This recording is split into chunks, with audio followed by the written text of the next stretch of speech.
Inicialmente, cumprimento a todos que estejam assistindo esse vídeo. Este vídeo trata-se de uma apresentação para a disciplina de Instrumentação Industrial do curso de Engenharia de Controle e Automação, ofertado pelo Instituto Federal de Rondônia, Campus Porto Velho, Calama. O tema desta apresentação trata-se do capítulo 2 do livro de Instrumentação Industrial, de autoria do Edivaldo Oliveira Nazário, no qual o assunto abordado é incerteza e erro. Vale ressaltar que este é o livro de referência para este trabalho. Logo, todas as informações foram retiradas do mesmo. Essa apresentação se contém com os assuntos abordados da página 61 a 67 do livro de referência. O apresentador deste vídeo se chama Gustavo Catucci Bobinotti, discente do oitavo período do curso. Este trabalho será apresentado a todos que estejam assistindo e estará sob a avaliação do docente José Diogo Forte de Oliveira Luna. Nesta apresentação, será apresentados os conceitos que compõem a incerteza e erro de valores lidos em um equipamento alocado em um processo industrial. O trabalho seguirá a seguinte ordem de apresentação: incerteza e erro, apresentando uma breve introdução do livro de referência. Posteriormente será apresentado o erro nos dados experimentais. Seguinte será apresentado os dois conceitos, sensibilidade estática e linearidade. Sabe-se que nenhuma medida de qualquer grandeza física, sendo essas grandezas podendo ser térmica, pressão, velocidade, força e outras grandezas, são exatas. Desta forma, associado a essa medição, há uma taxa de incerteza e erro. De uma certa forma, os valores lidos sempre serão limitados pela sofisticação do equipamento utilizado e da habilidade de quem utiliza este equipamento. Na foto ilustrativa temos vários equipamentos de medições para várias grandezas físicas. Conforme dito anteriormente, na medição das grandezas físicas podemos extrair uma dependência, sendo ela a dependência da habilidade do sujeito ou do operador que está realizando a medição, e a sofisticação do equipamento usado por ele. E, óbvio, o conhecimento do valor verdadeiro que deseja ser lido, o valor do processo, no caso, onde o objeto de interesse no processo. Sendo assim, alguns termos foram cunhados que são importantes em se ter o entendimento. Sendo esses termos que é incerteza, erro ou desvio, bias, refere-se à variação do dado medido em uma relação a um valor, em relação a um valor de referência. Por fim, para a realização ou condução do experimento, o instrumento deve ser coerente com o experimento que se realiza. A princípio, isso é bastante óbvio. Considere que deseja medir uma temperatura, um valor de temperatura, logo o equipamento mais coerente seria utilizar-se um termômetro. Entretanto, vale observar que algumas vezes se faz necessária uma medição indireta do seu objeto de interesse, que será por meio de outro equipamento, para casos que o equipamento mais coerente não se faça presente. Podemos citar o exemplo de uma medição de nível através de pressão. Você não tem um equipamento de nível, você não tem o sensor de desnível, não tem um instrumento específico para nível, porém você tem equipamentos que possam medir pressão, um diferencial de coluna, de pressão, um próprio namômetro nesse recipiente, e você consegue calcular, estimar o valor desse nível de uma forma indireta, por outra grandeza física. Dessa forma, consideramos uma condução de um experimento, sendo esse experimento a medição da velocidade do vento em uma tubulação. Para tal cenário, considere-se este equipamento conhecido como anemômetro de fio quente. Para tal cenário, vamos considerar que este equipamento se faz presente no nosso experimento. Este equipamento é capaz de medir a velocidade da corrente do ar, entretanto, também é fato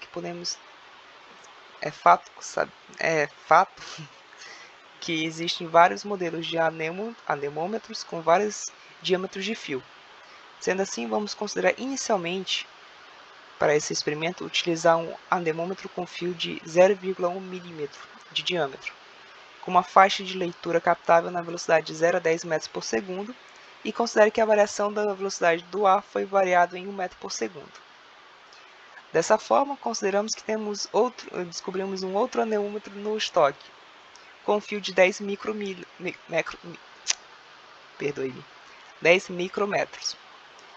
Também é possível captar os mesmos valores reais possíveis, estamos na mesma faixa.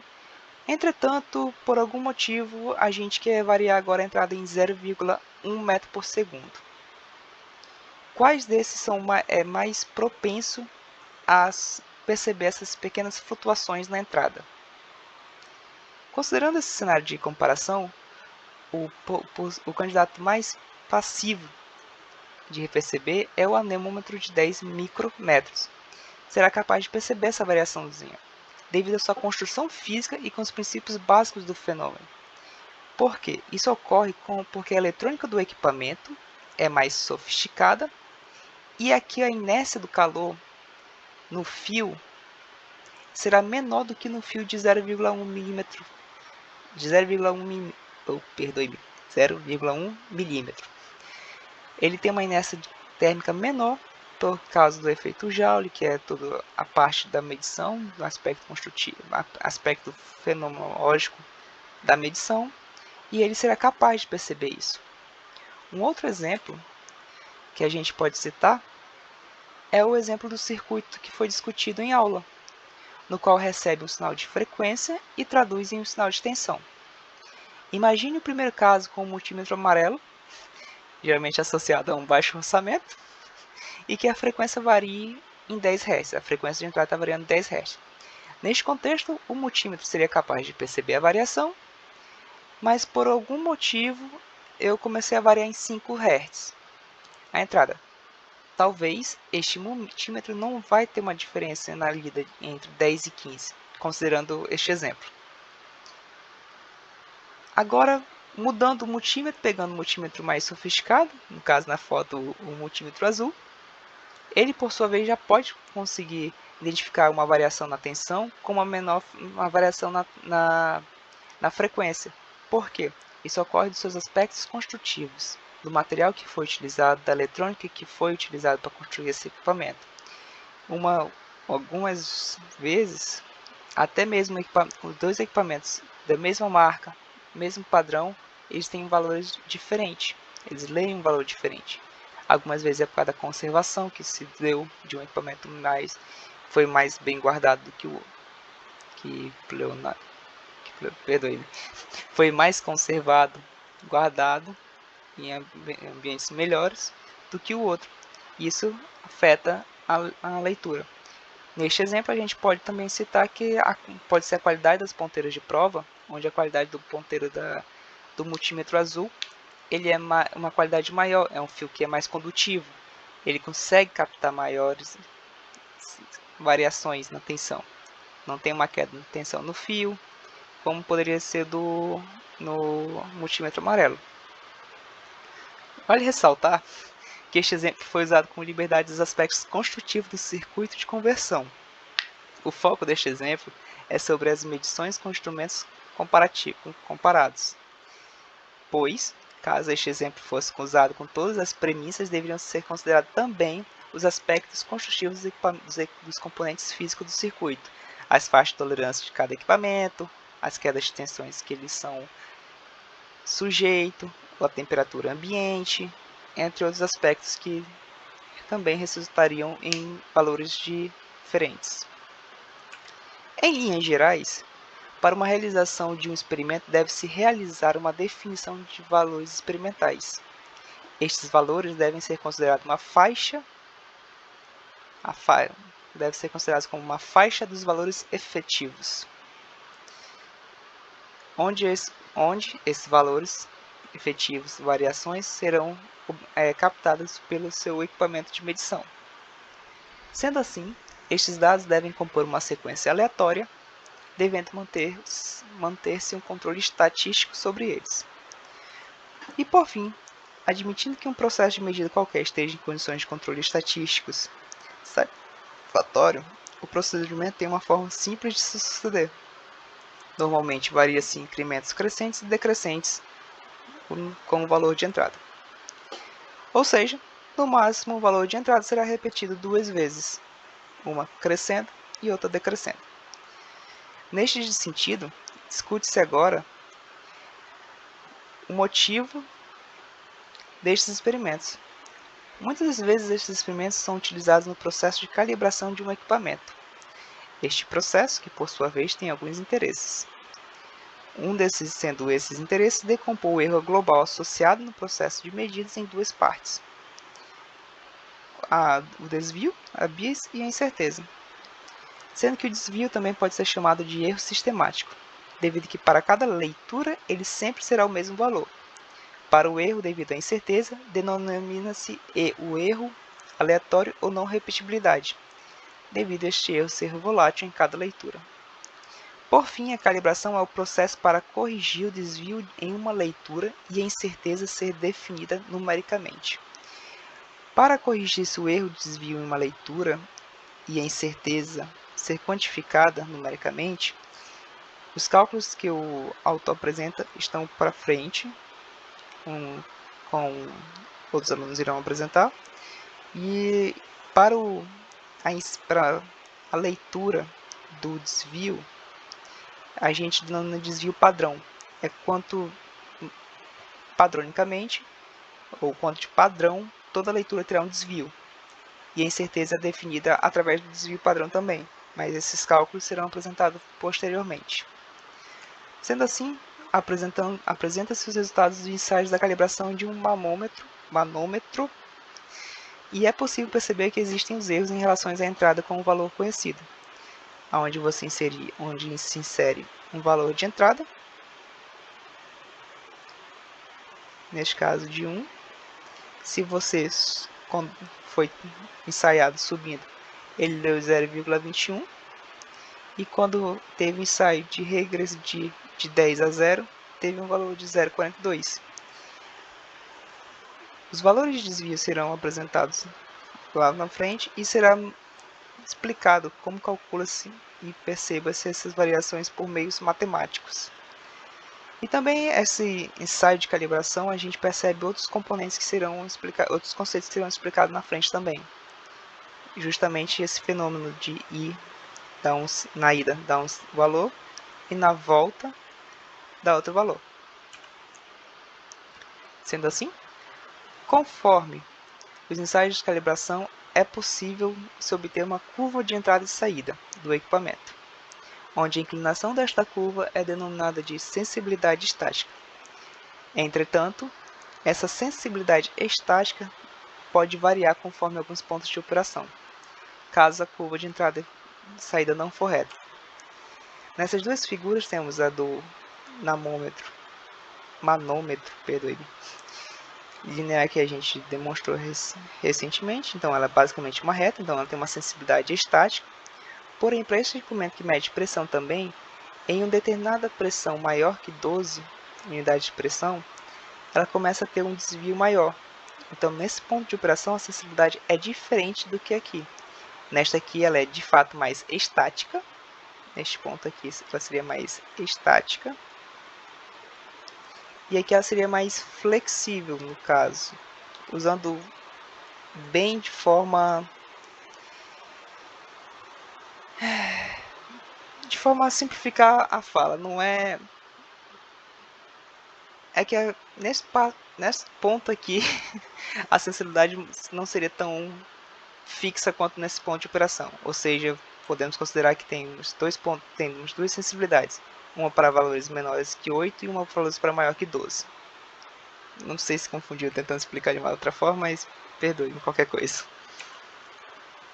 Sendo assim, conforme visto naquela curva, onde a sensibilidade pode variar dependendo do ponto de operação do instrumento, faz-se necessário conhecer sua sensibilidade e as suas entradas interferentes ou modificadoras. Para isso são atribuídos dois aspectos dessa curva: o deslocamento do zero, que refere-se ao efeito de uma entrada interferente cuja magnitude é independente da entrada desejada, refere-se perdoe-me, e o deslocamento da sensibilidade. Refere-se ao efeito de uma entrada modificadora, cuja magnitude é a função da variável de entrada. Um exemplo a ser tratado é a temperatura ambiente em que um manômetro está inserido.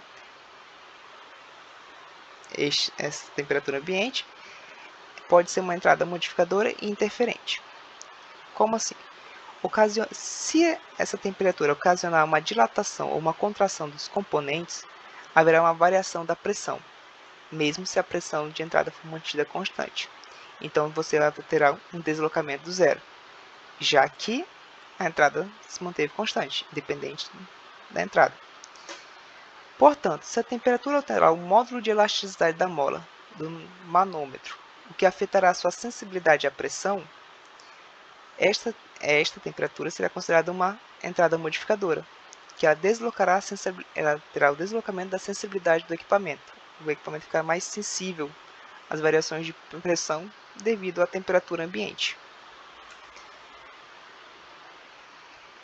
Portanto, apresenta-se agora o conceito de linearidade, que ela se caracteriza como o desvio máximo entre os pontos experimentais e a curva de calibração, representado geralmente por uma linha reta. Geralmente expressa como uma combinação percentual da leitura real e uma porcentagem do fundo de escala do instrumento. Então, para uma não linearidade, ela é representada por mais ou menos a uma leitura real ou por uma maior ou menor variação em porcentagem no fundo de escala, neste caso, o que for maior. O autor apresenta duas definições, a primeira sendo uma condição idealizada de uma não linearidade percentual constante, que é mantendo a porcentagem constante nessa não linearidade, então essa curva vai ser sempre a mesma, tentando explicar uma coisa que já está bem simples, creio.